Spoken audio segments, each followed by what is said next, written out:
Foi divulgado o tão aguardado vídeo da reunião ministerial de 22 de abril, considerada a principal prova da suposta tentativa de interferência de Jair Bolsonaro na Polícia Federal. A decisão estava nas mãos do decano do Supremo Tribunal Federal, Celso de Mello, que optou pela divulgação do encontro, sem os trechos que falam da China. O presidente chegou a afirmar que no vídeo não havia nada demais, mas defendia que se divulgasse apenas os trechos referentes ao caso. Tudo que trata do Sérgio do inquérito, da minha parte, está liberado, não tem sigilo de nada, tá certo? Isso aí, presidente! O que acontece? Eu repito para vocês, da minha parte está liberado. Não quando trata de outros assuntos comerciais, relações internacionais, tá? Ou questões pessoais. Além da China, Jair Bolsonaro se referia a 2 trechos específicos. Um envolvia a ministra Damares Alves, do Ministério da Mulher e da Família, em que ela pedia a prisão de governadores. Governadores e prefeitos. E nós estamos subindo o tom. E discursos estão chegando. O nosso ministério vai começar a pegar pesado com governadores e prefeitos. Nunca vimos o que está acontecendo hoje. Então, nós estamos fazendo enfrentamento, mais de 5 procedimentos. O nosso ministério já tomou iniciativa e nós estamos pedindo, inclusive, a prisão de alguns governadores. E o outro envolvia o ministro da Educação, Abraham Weintraub, criticando o Congresso e o Supremo. E acabar com essa porcaria que é Brasília. Isso daqui é um cancro de corrupção, de privilégio. Eu tinha uma visão extremamente negativa de Brasília. Brasília é muito pior do que eu podia imaginar. Eu, por mim, botava esses vagabundos todos na cadeia, começando no STF. No entanto, com o passar dos dias da semana e a iminente divulgação do vídeo, o presidente começou a fazer pequenos alertas, principalmente a seus seguidores. E tem bastante palavrão, tá? Peço para o pessoal não assistir, uma reunião reservada. Se o ministro resolver divulgar, eu vou cumprir a decisão judicial, tá certo? E igual você junta com o seu pessoal de trabalho ou a imprensa para fazer uma pauta e sai palavrão num local, no outro, mas acontece aí. A Advocacia Geral da União havia se manifestado a favor da divulgação de todas as falas de Bolsonaro na reunião. Já a Procuradoria-Geral da República foi mais restritiva e se posicionou pela divulgação apenas de declarações do presidente relacionadas ao objeto do inquérito. 2 trechos já eram conhecidos, pois foram revelados pela AGU de maneira transcrita. A primeira, onde Bolsonaro diz que precisa trocar gente de sua segurança no Rio de Janeiro, que, para alguns, é uma referência à superintendência da Polícia Federal no Estado. Já tentei trocar gente da segurança nossa no Rio de Janeiro, oficialmente, e não consegui. Isso acabou. Eu não vou esperar fuder minha família toda, de sacanagem, ou amigo meu, porque eu não posso trocar alguém da segurança na ponta da linha que pertence à estrutura. Vai trocar. Se não puder trocar, troca o chefe dele. Pode trocar o chefe dele, troca o ministro. E ponto final. Não estamos aqui para brincadeira. No segundo trecho divulgado, Bolsonaro diz aos auxiliares que não pode ser surpreendido com notícias, em referência à falta de informações por parte da PF, Forças Armadas e Agência Brasileira de Inteligência. Eu não vou esperar o bar começar a afundar para tirar água. Estou tirando água e vou continuar tirando água de todos os ministérios. Não quer dizer isso. A pessoa tem que entender. Se não quer entender, paciência. Pô. E eu tenho o poder e vou interferir em todos os ministérios, sem exceção. Nos bancos eu falo com o Paulo Guedes, se tiver que interferir. Nunca tive problema, 0 problema com o Paulo Guedes. Agora os demais, vou. Eu não posso ser surpreendido com notícias. Eu tenho a TF que não me dá informações. Eu tenho as inteligências das coisas mais que não têm informações. A BIM tem seus problemas. Tem algumas informações. Só não tenho mais porque está faltando, realmente, temos problemas. Aparelhamento, etc. Mas a gente não pode ver sem informação. Quem é que nunca ficou atrás da porta ouvindo que seu filho ou sua filha está comentando? Tem que ver depois que ele engravida, não tem que ver antes. Depois que o moleque encheu os conos de droga, não adianta mais falar com ele, já era. A informação é assim. E me desculpe, o serviço de informação é nosso, todos, é uma vergonha. Uma vergonha. Que eu não sou informado. E não dá para trabalhar assim, fica difícil. Por isso, vou interferir. E ponto final, pô. Não é ameaça, não é extrapolação da minha parte, é uma verdade. Em outro trecho, Jair Bolsonaro usa xingamentos para se referir aos governadores de São Paulo e Rio de Janeiro e diz que a solução contra medidas restritivas impostas por eles, por causa do coronavírus, é armar o povo. Por isso que eu quero, ministro da Justiça, ministro da Defesa, que o povo se arme, que a garantia que não vai ter um filho da puta aparecer para impor uma ditadura aqui. Que é fácil impor uma ditadura, facílimo. Bosta do prefeito, faz um bosta no mercado, algema e deixa todo mundo dentro de casa. Se eu tivesse armado, ia para a rua. E se eu fosse ditador, né, eu queria desarmar a população. Como todos fizeram no passado, quando queriam, antes de impor a sua respectiva ditadura. Aí, que a demonstração nossa, eu peço ao Fernando e ao outro, que por favor assine essa portaria hoje, que eu quero dar um puta do recado para esses bosta. Por que eu estou armando o povo? Porque eu não quero uma ditadura. E não dá para segurar mais. Isso é uma verdade. O que esses caras fizeram com o vírus, esse bosta desse governador de São Paulo, esse estúpido do Rio de Janeiro, entre outros, é exatamente isso. Aproveitaram o vírus, está um bosta do prefeito lá de Manaus agora, abrindo cobras coletivas. Um bosta que quem não conhece a história dele, procura conhecer, porque eu conheci dentro da Câmara do meu lado. Bolsonaro também criticou o STF e os pedidos de impeachment por causa do seu comportamento durante a pandemia do coronavírus.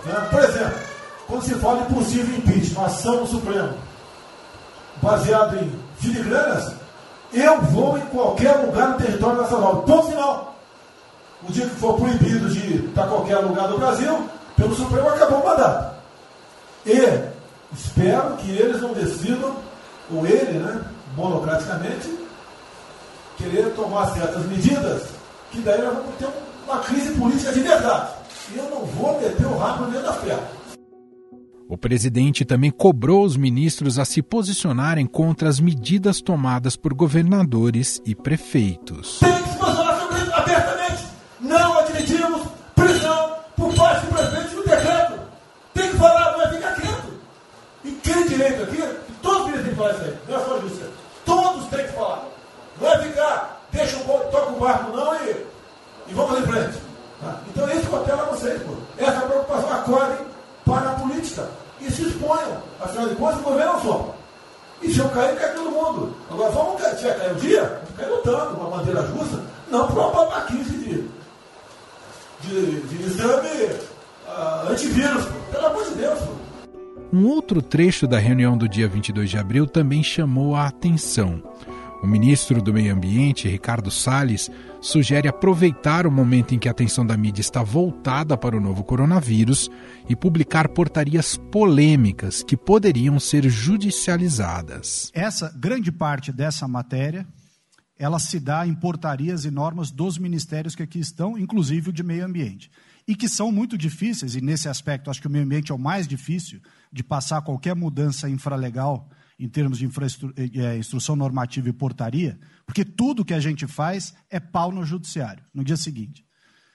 Então, para isso precisa ter um esforço nosso aqui, enquanto estamos nesse momento de tranquilidade no aspecto de cobertura de imprensa, porque só fala de Covid, e ir passando a boiada, e mudando todo o regramento, e simplificando normas.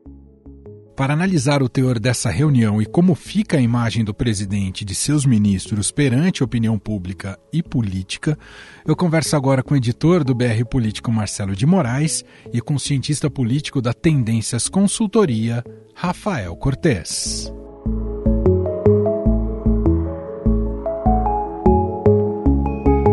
Olá, Rafael, como vai? Olá, Manuel, tudo bem? Tudo ótimo. E quem está também com a gente para essa conversa é Marcelo de Moraes, editor do BR Político, brpolitico.com.br, fala com a gente diretamente de Brasília. Olá, Marcelo, como vai? Tudo bem? Tudo bem, Emanuel? Tudo bem, Rafael? Vamos nessa. Muito bem. Bom, então eu não vou me alongar muito aqui na primeira provocação a vocês dois. Quero ouvir de vocês o tamanho, se isso causa um estrago profundo no governo Jair Bolsonaro e na própria figura do presidente Jair Bolsonaro ou não. Quer começar, Rafael? Vamos lá. Bom, vamos lá.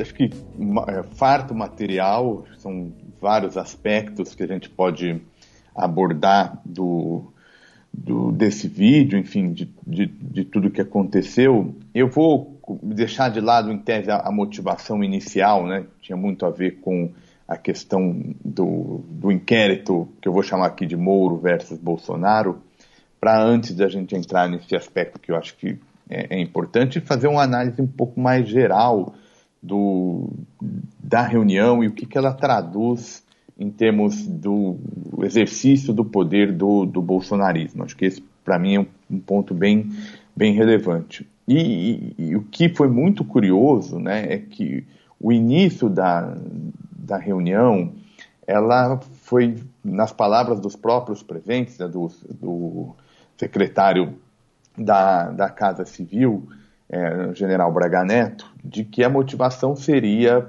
para o encontro, um desdobramento de um plano econômico, com uma diretriz para a retomada, que não poderia ter sido divulgado ainda, e que aí houve toda uma celeuma em torno de uma descoordenação desse plano, né, que ficou cunhado como Plano Pró-Brasil, e a partir disso tinha mobilizado todos os ministérios para fazer o posicionamento em relação a essa questão da normalização.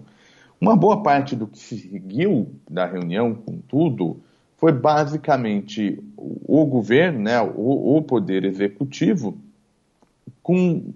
basicamente com reclamações em relação ao funcionamento de diversas instituições. Então, por que eu estou chamando a atenção desse ponto? Porque é basicamente uma visão de mundo que, bem ou mal, estava presente nas falas dos diversos ministros, não só do presidente, como se o funcionamento das demais instituições, do processo legal, as restrições formais, vistas basicamente como um grande entrave ao exercício do poder. Então, é uma visão de governo e de tarefa que perpassa, é quase que o que torna uma identidade entre todos os membros que estavam presentes nessa maneira, e me parece que essa é uma visão que gera tensão do ponto de vista democrático e tampouco contribui para o objetivo, em tese, inicial dessa reunião, que era repensar essa normalização. Então, a despeito do cenário de gravidade que a gente vive por conta da pandemia, enfim, mesmo deixando isso de lado, me parece que tem esse elemento comum ali na fala e que acho que merece ser mais explorada. Marcelo de Moraes, quero te ouvir também. Qual a sua primeira impressão sobre o conteúdo desse vídeo, hein, Marcelo? Bom, a primeira impressão é que é uma barbaridade geral, né? A gente vê um monte de coisas sendo faladas, que a democracia foi cruzada ali, aquele limite estabelecido do que é democrático e o que não é, foi cruzada várias vezes na reunião. Eu acho importante a gente lembrar esse ponto que o Rafael falou no início, da questão, o que era a motivação central, era ver esse vídeo para saber, era o item 5 na listagem do Sérgio Moro, de possíveis indícios da interferência do presidente Jair Bolsonaro na Polícia Federal. Isso aí, para mim, está claro que não é só na Polícia Federal que ele queria interferir no governo inteiro. Ele fala, vou intervir em todos os ministérios, vou interferir em tudo. E é um chamamento a ordem ali, ele está passando, na hora que ele fala, ele está dando um esculacho na equipe, ele pede defesa, ele pede que todo mundo defenda o governo dele. E aí ele começa a falar um monte de coisa, foi um festival de tanta coisa absurda, mas eu até escrevi isso para o BR Político, o governo ficou nu nessa reunião. Esse é o governo é desse jeito, essa é só uma das reuniões, mas esse é o ponto que sempre vai canalizar todo tipo de ação desse governo. Você tem o presidente dando uma esculachada e dizendo que quem manda é ele o tempo inteiro, e essa falta de respeito, eu concordo, com as instituições, esse desconforto que as instituições causam como se fosse um empecilho para o avanço do país. Então eu tenho alguns trechos que eu acho bem impressionante. O Bolsonaro falou que quero todo mundo armado, o povo armado jamais será escravizado, e fala de uma possível, que é facílimo implementar uma ditadura no país.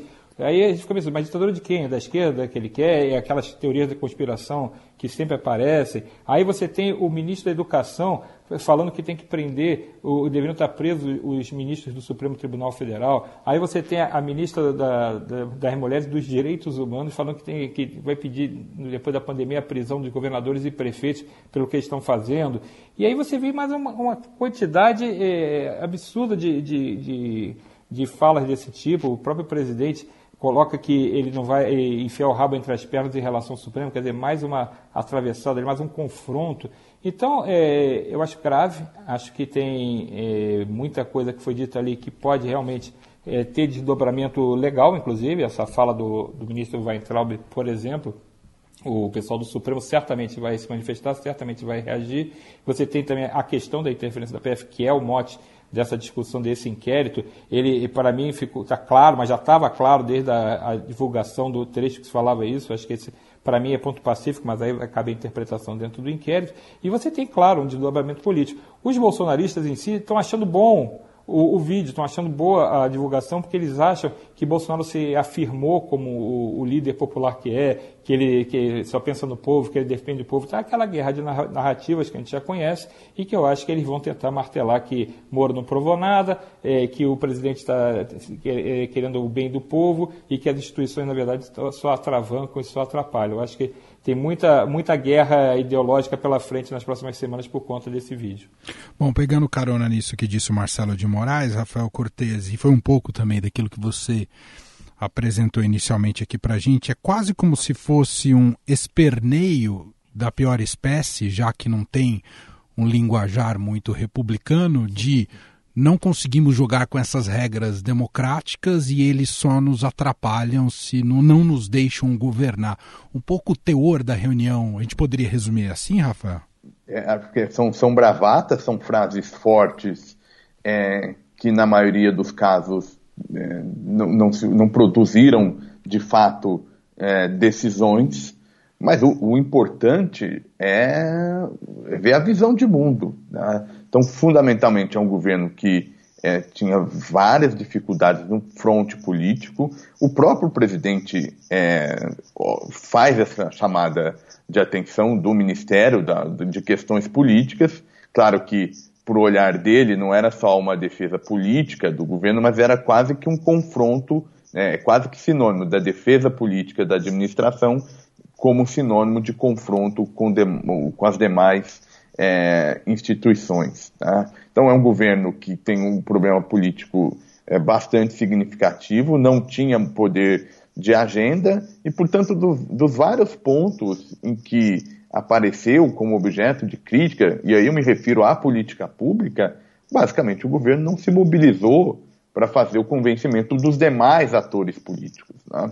Então, me parece que a combinação entre uma visão do processo político, né, como simplesmente o exercício do governo, como se não tivesse outra instituição, não tivesse outros poderes, outros atores legitimados, uma pluralidade de interesses que precisa ser incorporada, regras do jogo funcionando, tá, combinado com uma falta de capacidade de política. Então, em resumo, me parece que esse modus operandi é um modus operandi que vai nos manter com uma percepção de risco elevada, né, e por conta, especialmente, de um drama, né, de um cenário muito difícil a partir dessa pandemia, que dificilmente vai ser operado, né, de forma minimamente harmoniosa diante das falas e dessa visão de mundo apresentada aí em diversas passagens.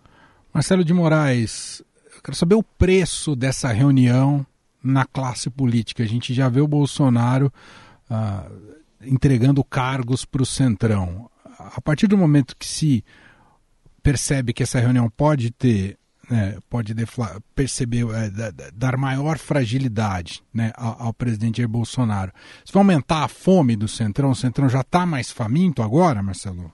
Eu acho que o Centrão já nasceu faminto, é um apetite dele que foi alimentado desde o tempo de Eduardo Cunha. Agora, o que vai aumentar é a preocupação do presidente Bolsonaro. Ele vai ficar realmente mais refém dessa blindagem do Congresso, porque ele vai precisar de uma maioria que garanta que um eventual pedido de impeachment não avance, como aconteceu, por exemplo, no governo Michel Temer, que ele tinha essa maioria consolidada e, por isso, conseguiu se segurar, apesar do escândalo com a JBS. O Bolsonaro vai precisar ter esse tipo de coisa também. E aí depende cada vez mais do Centrão. A gente sabe que depender do Centrão nunca foi um bom negócio, porque o Centrão ele é formado, além dessas pessoas com apetite, são políticos que estão acostumados a mudar de lado conforme o vento muda também. Então, se ficar muito explícito que vai ficar, a situação política de Bolsonaro vai se deteriorar, essa turma vai pular fora. Essa turma já não foi inteira. Vamos lembrar que criou-se no governo Bolsonaro uma figura nova, tem o Centrão e o Centrão Raiz. O Centrão Raiz são os que já foram, que é a turma que quer os cargos e não está muito preocupada com a repercussão política disso, e uma turma que está ligada a Rodrigo Maia, que é a DEM, PSDB, MDB, eles não gostam que chame de Centrão, mas é a turma que tem feito parte desse bloco. Eu acho que o Bolsonaro vai precisar cada vez mais do Congresso, que tem mais de 30 pedidos de abertura de processo de impeachment na mesa de Rodrigo Maia, fica cada vez mais difícil ele manter essa conversa que ele tem tentado levar adiante, dizendo que não é um bom momento para se abrir um processo de impeachment, que atrapalha a economia, atrapalha o combate ao coronavírus. Mas o vídeo ele é realmente muito forte, ele é forte em todos os sentidos que você queira, desde a questão central, que é o caso da interferência do presidente na Polícia Federal, desde a questão dos avanços dos ministros nas declarações, o jeito que é feito, as falas muito rústicas para ser legal, né? Muita palavra de baixo calão, é um jeito de conduzir o país muito exótico para ser de novo legal. Então, e você tem ali, como lembrou o Rafael, começou a reunião com uma briga ali entre um acerto da equipe econômica por conta do Pro Brasil, que é meio que uma lavação de roupa suja dentro do governo, que mostra que, além de tudo, você tem fissuras ali dentro da equipe, que a própria Damares discutindo com o então ministro, que tinha acabado de chegar, o Nelson Taj, ministro da Saúde, ela não sabe nem o nome dele, e já vai criticando ali o que ele tem que saber, falando para ele o que ele tem que fazer. Então você tem questões ambientais, você tem tanto problema que você pode abrir vários pequenos processos e destacando eles, e que fazem barulho do Congresso. Eu já conversei com muita gente logo depois do vídeo, e o pessoal já está reclamando de muita coisa separada, não é mais a questão da PF do Sérgio Moro, essa é a questão que o inquérito está cuidando. Mas dentro do Congresso, já se quer convocar o Salles, se quer convocar o Weintraub, se quer convocar a Damares, tem um carnaval que a oposição pretende fazer, e muita gente ali que não é nem oposição nem governo também está embarcando, porque vai sentir, claro, vai tirar a temperatura da rua. Eu só acho que tem ainda uma tentativa do governo Bolsonaro de faturar a narrativa desse vídeo, dizendo que é uma coisa positiva, que o Bolsonaro só mostrou a preocupação dele com o povo e que as instituições muitas vezes estão atrapalhando esse tipo de trabalho. Acho que causa bastante temor quando a gente, no teor, né, no conteúdo desse vídeo, quando o Bolsonaro fala sobre essa espécie de insurreição armada, né, quando fala que o Brasil precisa se libertar se armando, né, armando o povo.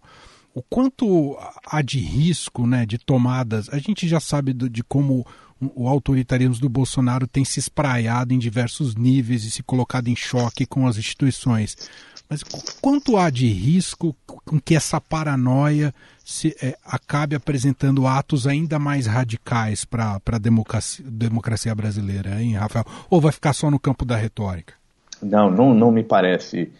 Se ficasse, ainda que ficasse só no campo da retórica, isso não é um movimento minimamente positivo e associado a boas práticas democráticas, né? Mas não me parece que vá ficar no campo da retórica. Obviamente, não me parece que o cenário seria mais provável intervenções de fechar, digamos, demais instituições, os demais poderes, mas é um estilo que paulatinamente você vai minando, gerando tensão, diminuindo o espaço da política, restringindo os mecanismos de controle, né? Mais até do que o vídeo, teve um dado super importante também nessa conjuntura, que foi a reação de membros do Poder Executivo a um pedido do ministro Celso de Mello, do Supremo Tribunal Federal,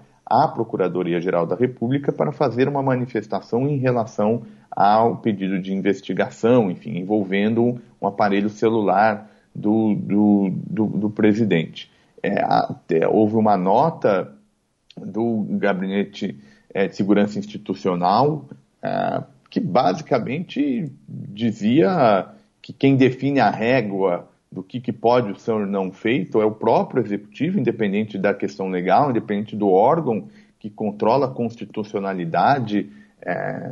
E agora, também depois da reação ao vídeo, o próprio presidente também sinalizando um não cumprimento de um processo que eventualmente possa se acontecer. Então, o que me espanta com todo esse material é o menor espaço para a política como formadora de decisões, e política demanda pluralidade de opinião, legitimidade a adversários, enfim, o exercício do cargo, né, a partir do rigor do texto constitucional, e isso me parece que é um risco que precisa ser monitorado, que ainda que não se materialize nenhuma ação dessa natureza, é certamente uma combinação entre democracia e pouco liberalismo no plano político, e esse é um dos temores, né, desse tensionamento que as democracias em vários lugares do mundo atravessam, e o Brasil não fugiria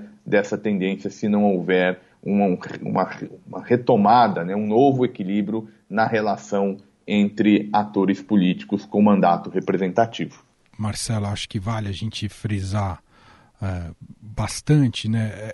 É uma reunião de um mês, um pouco mais de um mês atrás, no dia 22 de abril, estamos no dia 23 de maio, mas já estávamos imersos em números e uma curva ascendente de casos e mortes no Brasil da pandemia do novo coronavírus.